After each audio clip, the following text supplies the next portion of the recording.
March 14th of 1992, Tony Bledsoe drove on Route 19 from Arcadia, Indiana to Noblesville, Indiana in his 1971 Oldsmobile Cutlass, which was a black and with a gray striped vehicle.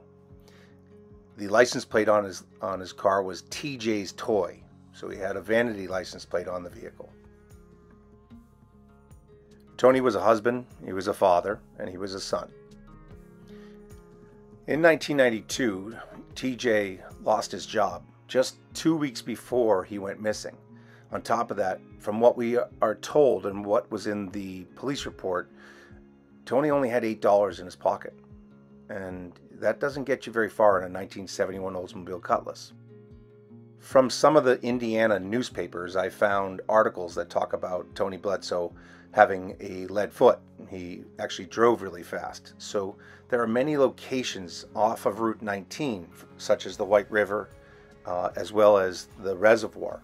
And there are bridges at each one of these locations, so as well as boat ramps. So we are going to, in this investigation, take a look at them and see where the most logical location is, and also that which has the depth. So Tony had received a few tickets from the police for speeding, so we're hoping that this was just an accident. He went off the road at one of these locations. But the fact that he lost his job and the fact that he had $8 in his pocket may open the door to other possibilities. In this episode, we are these are good distances. These are not like you jump into one place and then you get to the other bridge and be able to sonar.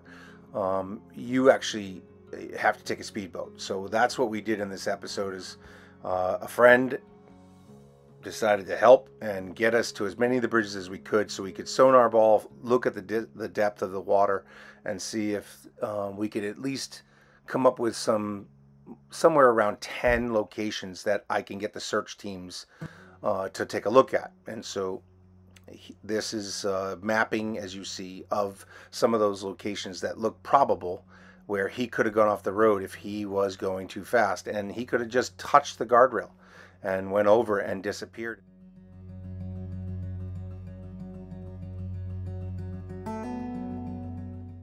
Cicero Road goes directly down in through Noblesville, and it parallels and is right next to the White River, and it's very possible that he could be in the White River. I'm just not sure how deep it is, but it's one of the things we need to take a look at. Is every body of water that's on Route 19 all the way down needs to be cleared.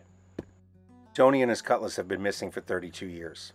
If he's in the White River, he could be in a deep hole in a corner of a nook off the side of the road, or if he's in the Morse Reservoir, he could just be sitting at a boat ramp or off the side of a bridge or at the corner of a restaurant.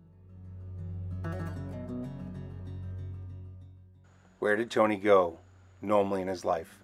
When he left Arcadia and went south towards Noblesville, what is his normal pattern in his life? Because that's the most important thing that we've got to figure out in this case. What did he do when he normally went to Noblesville or when he went south of Noblesville?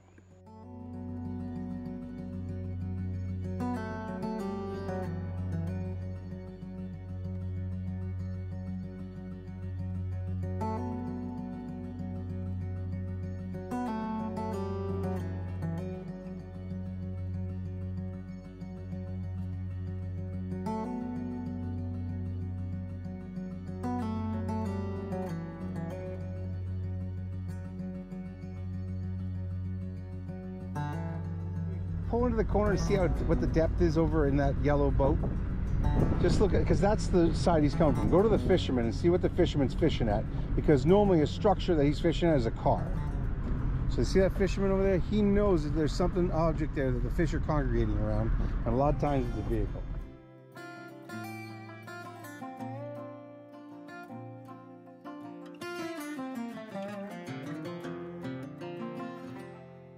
Yeah, so the chance is to go on this side or that side. Those guys are fishing an object over there on that left corner too. So from a fishing standpoint, if you're looking for structure, a vehicle could be the structure that these guys are fishing at, that they're actually getting luck at, because the vehicle is actually a habitat.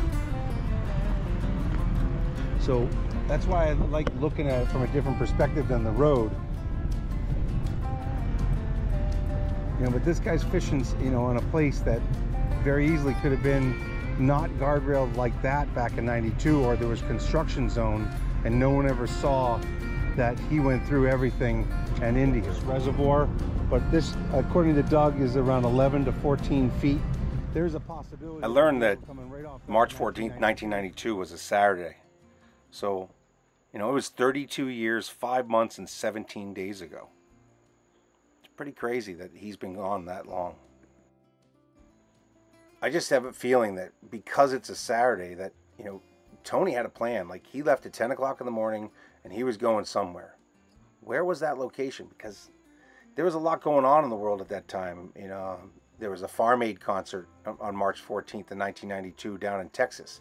Was he going to a concert? We're not sure.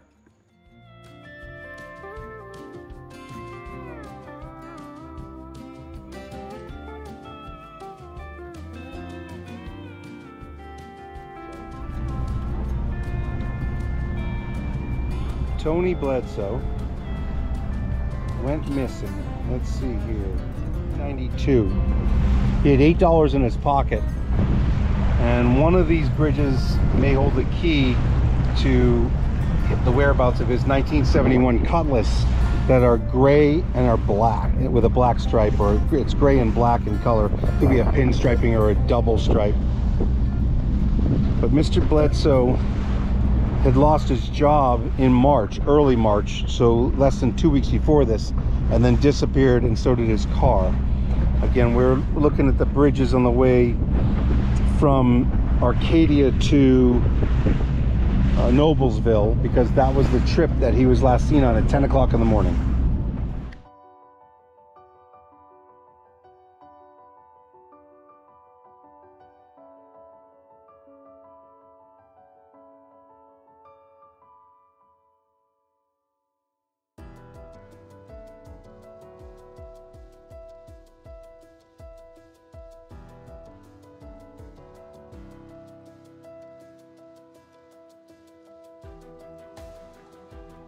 People dam slid right here, and people would swim over on these rocks and get over on here, and they would slide down. There's a dam right there that drops down. You can see the treetops. Yeah.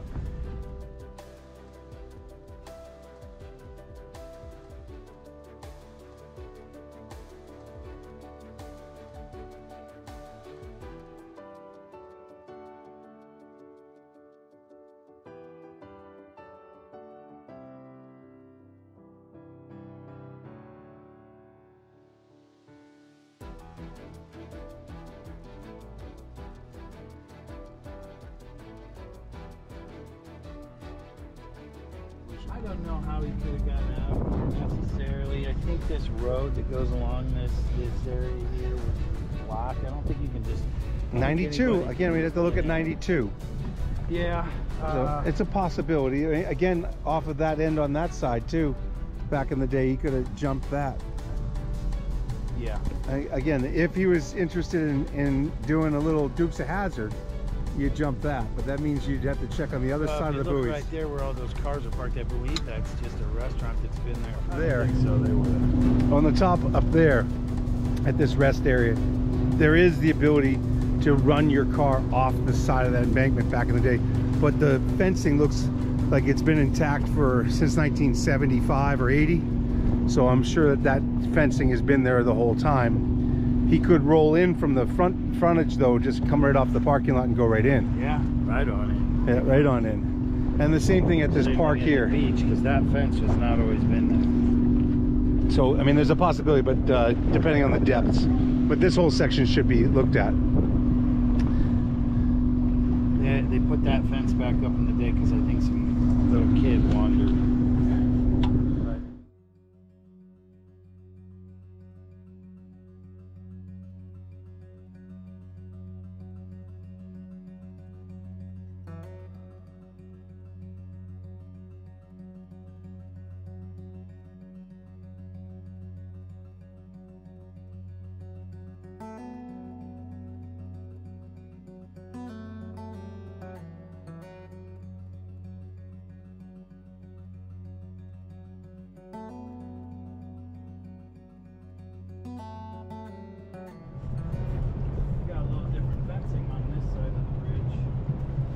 Could have been construction of the new fencing in '92. We have no idea.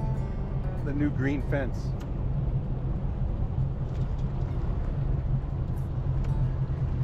And then no one's ever looked in this cove right here.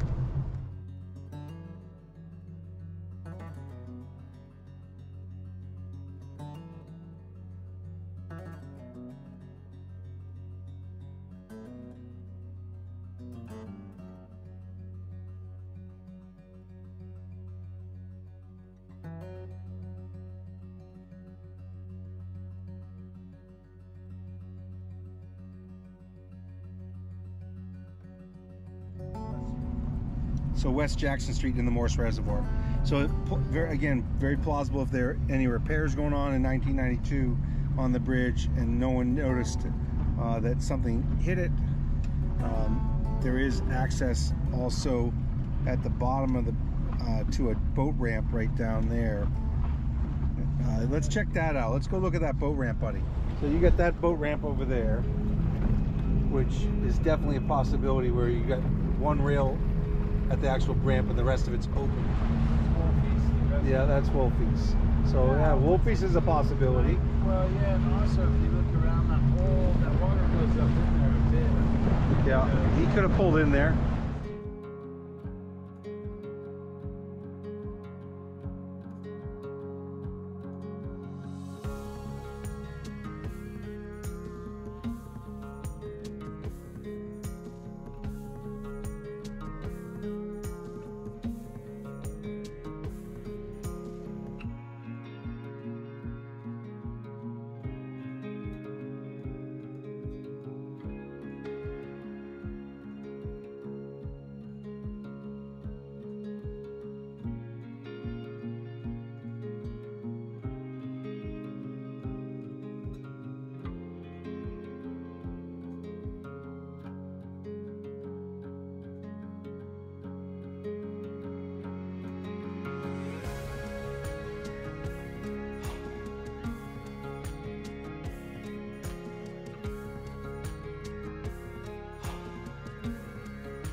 Where did Tony go when he came down Route 19?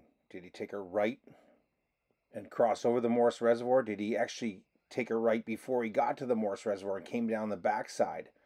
Or did he go straight into Noblesville and straight to a boat ramp? Or did he go straight to a bar or restaurant and no one ever said he was there and he just kind of quietly was in a corner?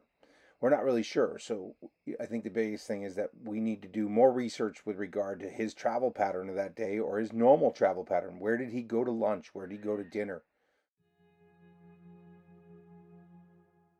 Remember, Tony left at 10 o'clock in the morning. So it's only 17 minutes away. Did he go further than that? Did he go long with the Cutlass? We're not sure. And then you got this bridge here, that 1992, that if he was driving fast on the straightaway, that he has the ability to clear the Jersey barriers onto the other side. He can't get through this one unless this walking bridge wasn't here in 92. Well, we'll do some research on 92 and the walking trail on East Jackson or West Jackson Street.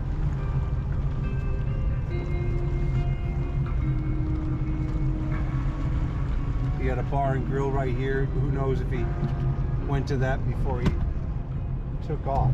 Tony Bledsoe, 24 years old, missing in the 1971 Cutlass, and still not found. I don't know if the boathouse was there. No, we'd have to search the boathouse. That is a bar and restaurant. Was there always a bar and restaurant there? Is that railing down there new?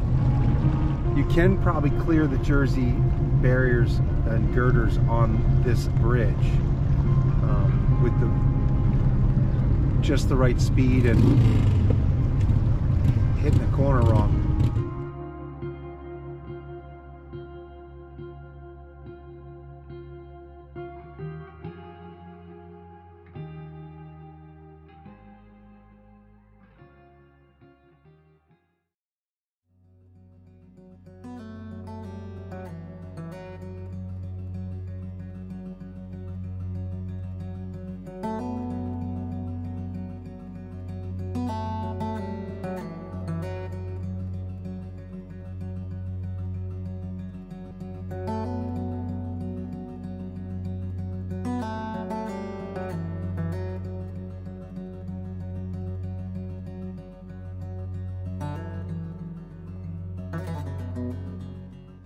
Being that this bridge location is close to Route 19 and also a straightaway and a bar at the end of it, tells me there's a very major possibility that he could be somewhere close to here just because 24-year-old Cutlass Supreme straight shot.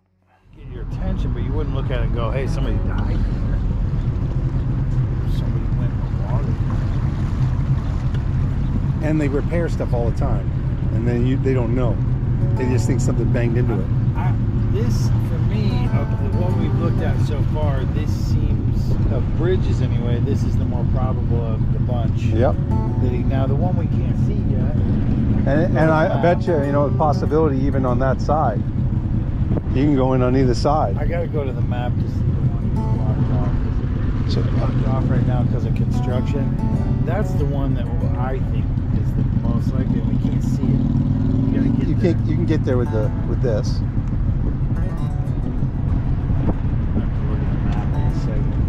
I can show you where it is. No.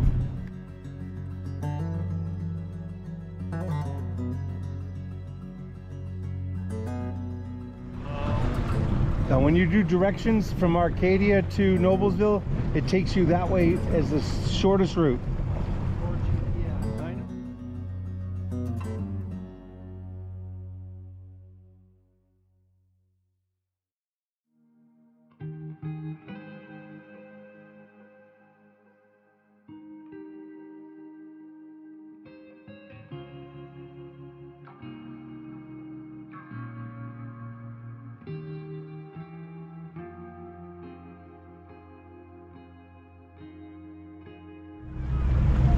Jump in the water.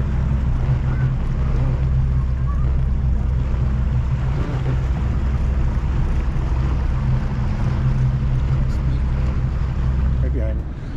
So you could get in on this side too, down the run. So if he was ripping straight down, the next bridge up from this, which is that far corner that we were talking about, is the cut across. What were Tony's normal patterns and habits? Did he like basketball? Did he like to fish? Did he like to race cars? Did he go to the racetrack? Did he gamble? We don't know any of this information. We just know that he took a right-hand turn on 19, and that's it. There's not a lot of information on this case, and that's what we're looking to try to find out more information. I'm looking at the news. We're looking at every possible avenue to see what was going on March 14th in 1992 in Indianapolis, Indiana, and Noblesville.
When Tony left Arcadia and he took a right on 19, in essence, coming out of his house and taking a right on 19, he goes by the BP gas station.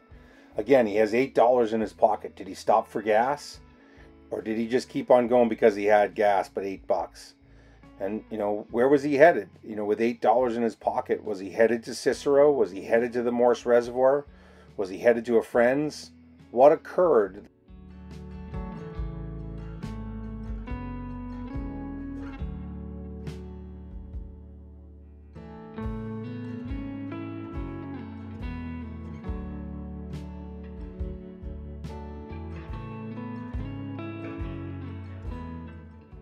Was there a specific place that he was headed?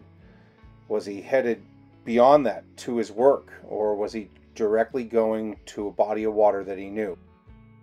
These are the things you have to ask, you know, in order to find answers. But Tony, being from Arcadia, taking a right on 19, that's the only thing, that's the last place we know. It's the only thing we know, is that he took a right on 19 and went south towards Noblesville.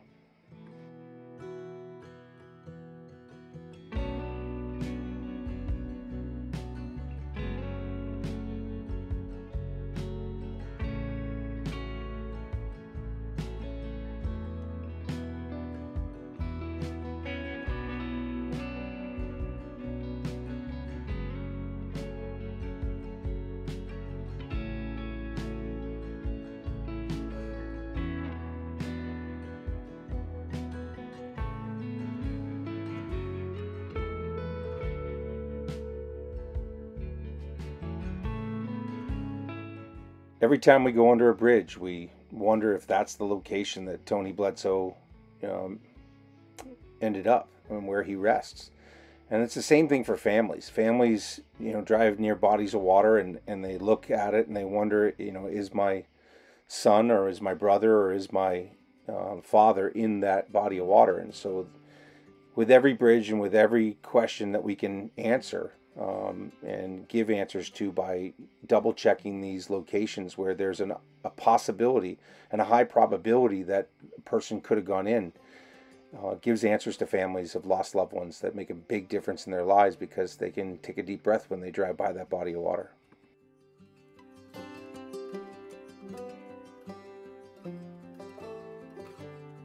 Get it! Come on, get it! Get some flight! You wimp. You're not a statue. Been on the road for 21 days searching for missing persons. This was a day of, you know, being with buddies and getting out and looking at the water, and at the same time I'm exploring with a mission so that I, just in case there was something that I saw that was, you know, could break a case, that I could stay on it. But again, this was a day of just reflection and you know, thinking about another person that's missing. Tony had his whole life to live. He was only 24 years old. It's sad. I mean, kid had everything in front of him, and he disappeared on March 14th of 1992 and hasn't been seen since.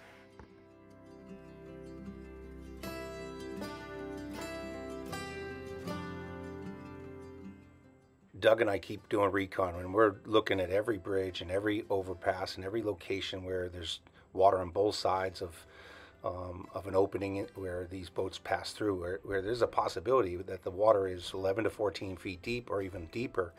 So there's so many possibilities and probable locations, and you know, but we're going to keep on searching, keep on looking, and make sure that we map every single one of them, so that when next time we come back or one of the teams come in, they have a map of where they should look.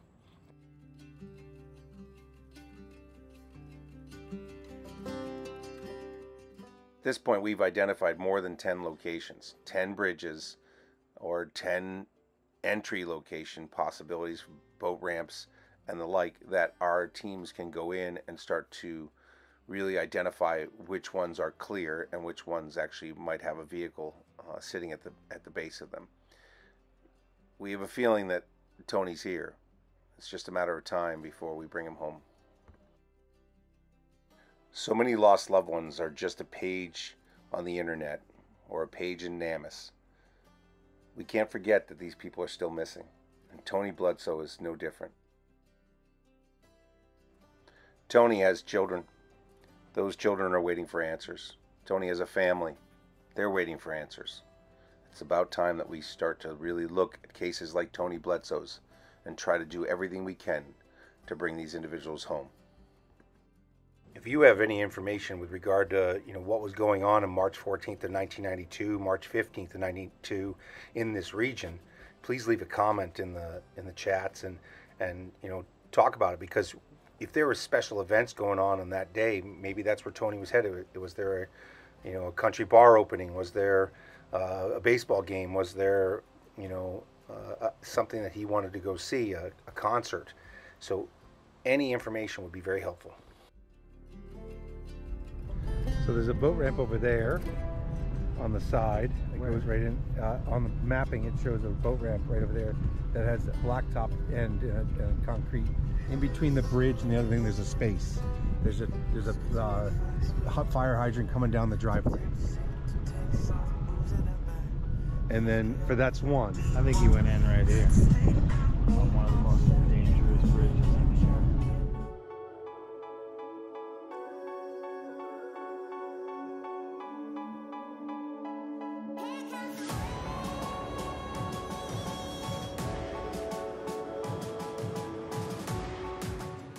Questions we have on the Little Chicago Road are: did Tony go down 19 and then take a right-hand turn and go straight towards the Morse Reservoir, over the Morse Reservoir, and then over to the corner and take that left-hand turn down Little Chicago Road? If he did, there's a possibility that he could be near. It's a very dangerous straightaway that is finally being redone after many, many years.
As I watch the boys having fun skiing in the back of the boat at 50 miles an hour, I ponder and I think about this young 24-year-old man, Tony Bledsoe, who disappeared in 1992, and I think, where did he go? What was he searching for? What was he doing with $8 in his pocket? And his car, was he just going for a ride, or was he going to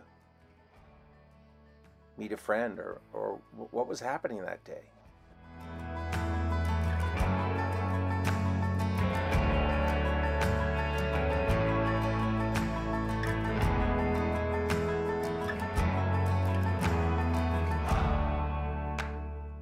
You think about your own life at 24 years old. What did you do?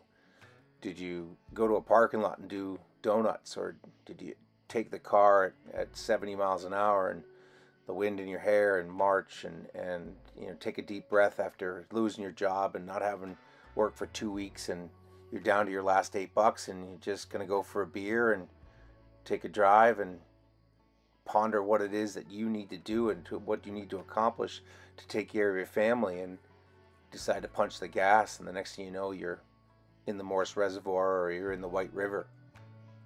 It's just amazing to me that so many people have met this same demise, that all across this nation we keep finding people in these bodies of water on the sides of roads, and I don't think Tony Bledsoe is any different.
Tony went missing in the prime of his life. He had kids, he had a wife, he was 24 years old, he had a beautiful car.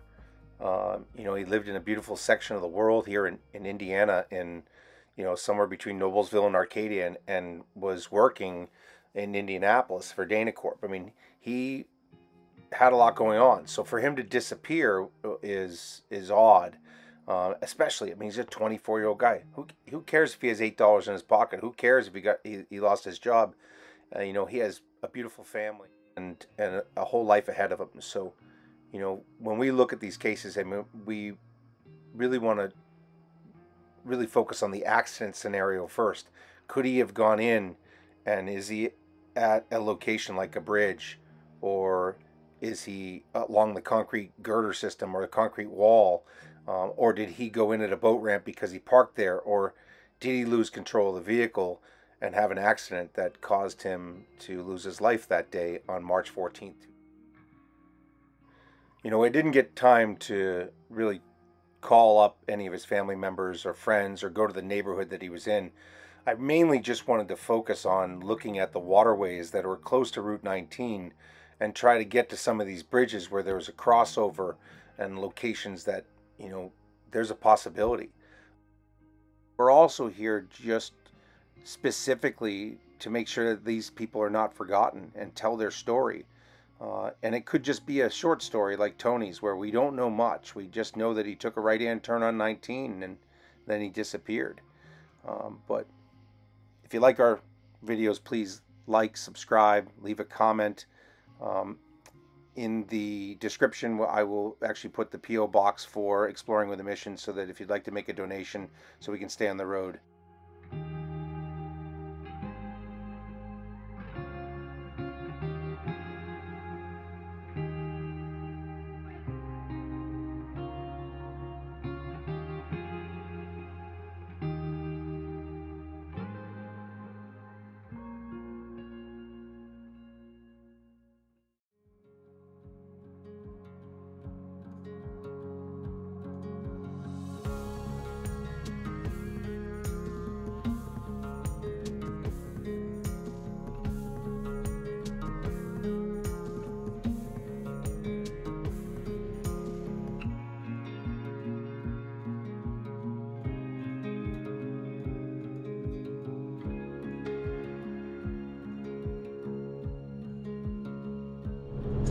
Back into Pennsylvania from West Virginia, Ohio, and Indiana. So we crossed 4 states so far. Headed back to home.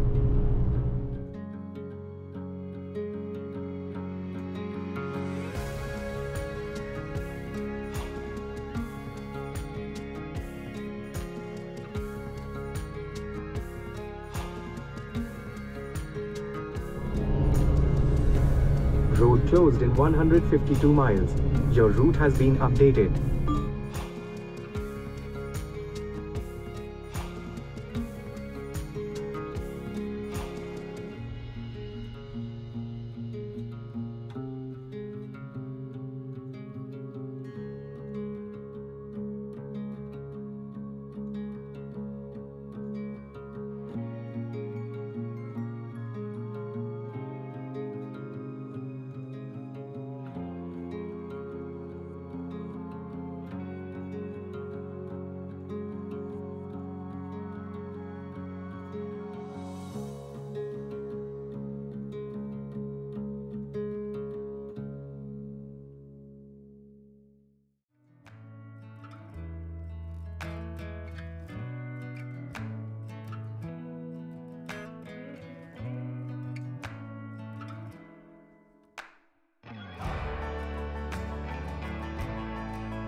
Let's bring Tony Bledsoe home.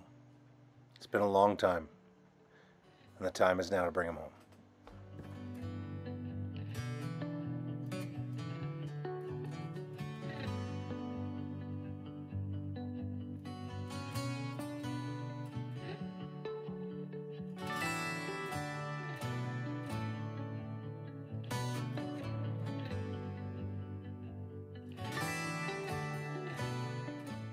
Really need to get law enforcement and all the sonar dive teams working together to try to bring them all home.